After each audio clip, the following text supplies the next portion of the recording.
nuclear attack submarines have a distinct capability which is different from a surface ship. For example, you could send a SSN. The sea affords you enough opacity so that he can operate independently with sufficient firepower in frontline areas, in areas controlled by the enemy, which the surface navy would take time to reach to get a favorable situation done. To put it very simply, I think in King Arthur's court we had Sir Lancelot. He was one of the best knights, and without him, the knights of the Round Table were nothing. So the SSN is like Sir Lancelot.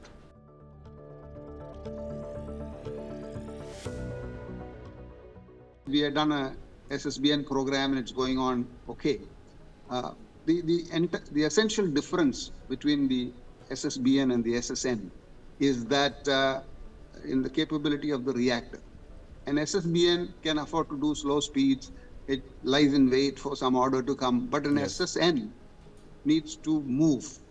So the reactor capability has to be far superior to what an SSBN has, because you're utilizing power at a very fast rate, unlike an SSBN.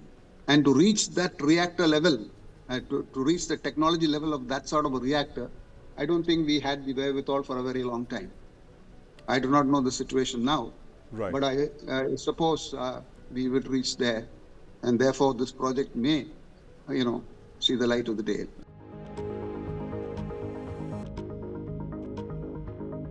We don't even have one, so 6 looks far better.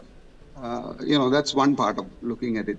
As far as the Bay of Bengal area, the immediate maritime neighborhood of ours is concerned, we could say that 6 SSNs are fairly good. But an SSN operation is not necessarily to be in our own neighborhood. It is supposed to be in extended neighborhoods. Right. In extended neighborhoods, we need much more submarines. And especially if you want a counterpoise with many submarines operating in the areas which you think they should operate, then we need the numbers which are much more.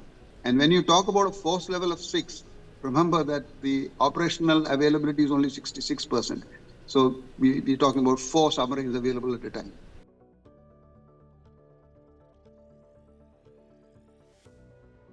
You see, the numbers of SSNs they have allows the fleet to go confidently to various areas. Yes. That's one important aspect. Whereas with 6 submarines, we'd hardly be able to provide any escort to the fleet. The power projection in American terms is totally different from what I mentioned. Right. The American presence is the ability to finally go and land and, exercise control from land. I mean, that's the sort of power projection they're talking about. But we are talking about the ability to push our threat right up to the enemy's maritime frontiers. Right. That would give them the reason to sit back and think.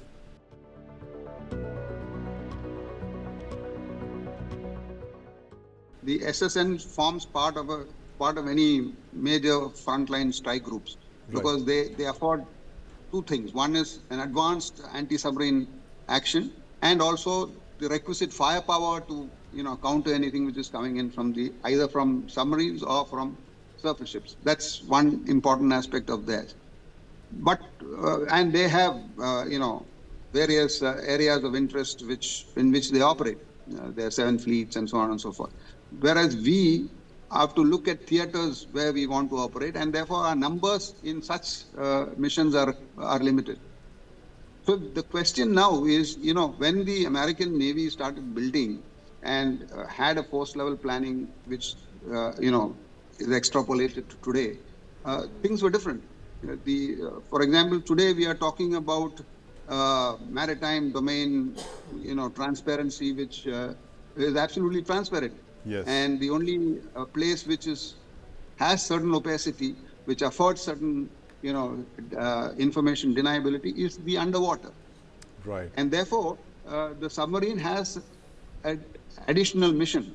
That means the submarine becomes the platform to go and prepare the arena for the carrier to come. I mean, that's an additional role which the submarine will have to take on as it progresses, because unless you neutralize a certain amount of surface forces and the other capabilities which the enemy may have, you know, and it's an interesting point to see why the 4 higher class submarines were made into SSGNs. Yes.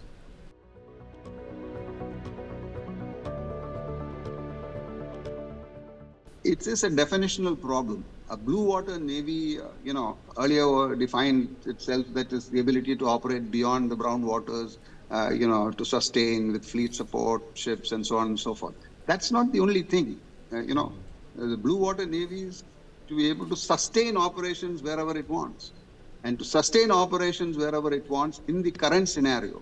The Battle of Midway was fought when there was no surveillance.